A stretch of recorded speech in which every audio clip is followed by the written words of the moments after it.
Avoirs illicites en Afrique, 5 sur 148 milliards de dollars recouvrés.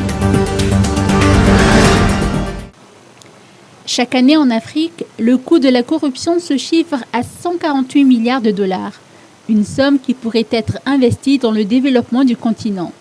Seuls 5 milliards de dollars ont pu être recouvrés, selon les précisions apportées hier par Jean-Louis Ndjemfid, membre du Conseil consultatif de l'Union africaine sur la corruption.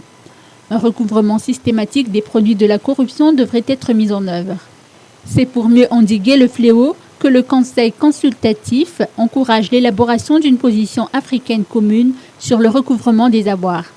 C'est d'ailleurs le thème de la célébration de la Journée africaine de lutte contre la corruption, célébrée hier au ministère des Affaires étrangères à Anous.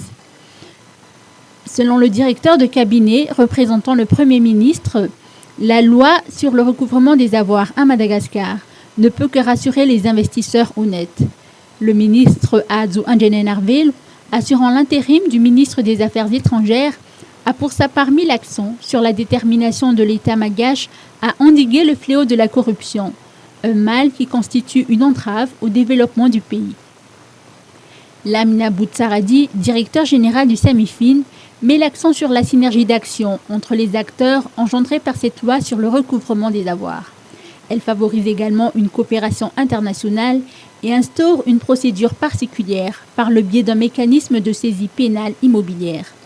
Les perspectives s'articulent entre autres autour de la mise en œuvre du dispositif de recouvrement des avoirs illicites, l'évaluation par les acteurs, l'amélioration par les réformes, mais avant tout les textes réglementaires.